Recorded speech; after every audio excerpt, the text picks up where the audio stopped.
What's going on, guys? Bflattened here with a brand new video today. Today we're going to be talking about one of the most overpowered shotguns in Tiny Tina's Wonderlands. Not a lot of people are talking about it. So it's called The Last Rites of Sunless Depths. You can get it in a side quest called 20,000 Years Under the Sea. It is a unique blue shotgun that when firing it, it actually has a gun mechanic which can ricochet the bullets. It also is locked into Frost, so it does a ton of synergies with a lot of different builds. The most ideal is probably going to be Spore Warden and Berserker, because Berserker gets a lot of Frost buffs, and also Spore Warden has its tree ricochets as well. So, ideally you're going to want to go with things like Cold Snap. Icebreaker is also ridiculous for Frost, Ancestral Frost for more Frost damage, and of course you're going to want Wrath of Nature for the ability damage, and also play the angles for the ricochets as well. So ricochets on ricochets increase Frost damage. It has multiple pellets attached to it as well. It's a very, very good shotgun. But not a lot of people know about it because it's not legendary. It's a side quest. It's a blue. A lot of people just kind of pass it over. As soon as you're done the quest, you can also farm for this in vendors as well. So if you're looking for a better roll, you can absolutely get one. Now, this is going to be locked parts, so you're not going to be getting a better parted last rites. However, if you're looking for one that's higher than chaotic, you can get a chaotic, volatile, primordial, etc., etc. Let's go ahead and showcase what this does. So let's go ahead and activate our action skill. Cast a spell. And then from here, we just absolutely shred and melt every single enemy in our path. Now, never fear if you miss with this thing, it will do the ricochets.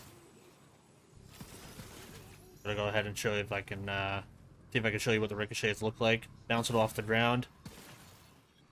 I don't think it actually ricochets in sand, actually. That's unfortunate. You'll be able to see the bounce when they do ricochet. It is very clear because there is 9 pellets attached to it. There was a ricochet right there. I don't know if you saw that fly across the screen.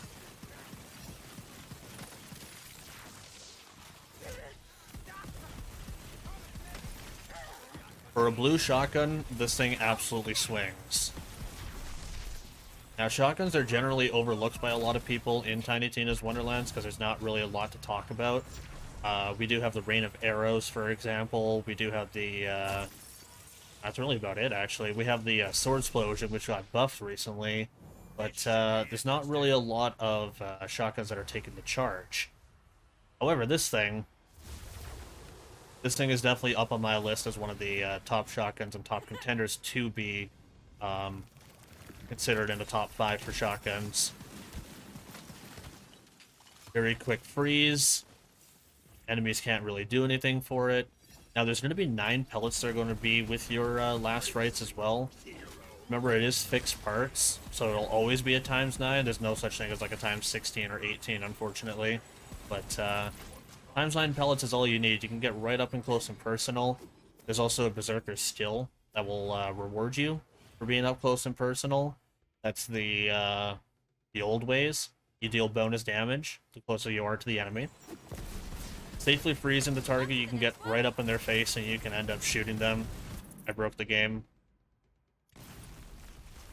A lot of people are already hyped up in the live stream about this down already, too. It's a good thing that a lot more people are able to look into this. However, there's one more thing that makes this gun even better than it was before. So, recently, the Last Rites shotgun was unable to come with an enchantment, which kind of held it back from it being in the top contender spot. However, with a recent hotfix that came, the Last Rites shotgun can now come enchanted. So, for example, the one that I have here is on spellcast increased frost damage by 30%, which is buffing this entire shotgun, along with all the other frost buffs that we have. It getting an enchantment moved it from it being like a top tier, kind of top tier, to like absolutely like top 3 for sure.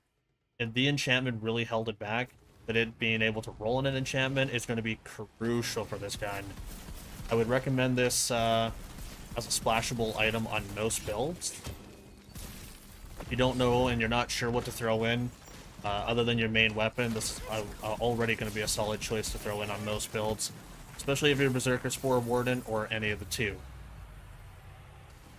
But that's going to be my coverage of the last rites.